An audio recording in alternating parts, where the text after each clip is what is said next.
Coco, maraming salamat at napili mo akong lumabas na Alfredo dito sa Batang Quiapo. Akala mo ba hindi kita kayang protektahan?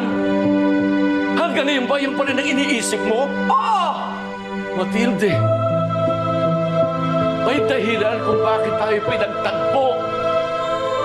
Hindi ko alam kung para saan. Hindi ko alam, baka kailangan mo ng kakampi. Pasalaban niyo ng apo mo. Pero hindi ko alam. Pero,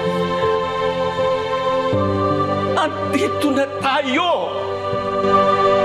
Hindi ko malilimutan yung eksena yung nagkatagpo kami ni Tinding na matagal ko na siyang hinahanap. Yung pala nakatira pala siya sa bahay ko. Doon ko na-realize na siya pala yung si Tinding. Nung nawala ka sa akin, naniniwala ako. Umaasa ako na magkikita tayo ulit. At hindi ako binigong pakinggan ng langit. Kaya sigurado ako, maaayos ang lahat.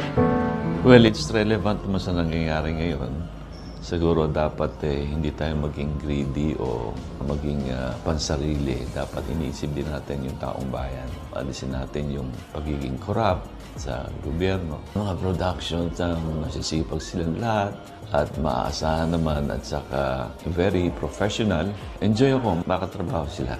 Coco, maraming salamat at napili mo akong lumabas na Alfredo dito sa Batang Quiapo. At sana ay maging matagumpay ang lahat ng production mo at marami ka pang matulungan ng mga ibang artista. Alfredo! Sa mga sumusubaybay sa karakter ko, alam ko maraming malulungkot sa inyo dahil mawawala na po si Alfredo. Pero maganda naman po yung maging exit ko. Maganda yung kalalabasan ng ipag-uusap namin ni Tinding.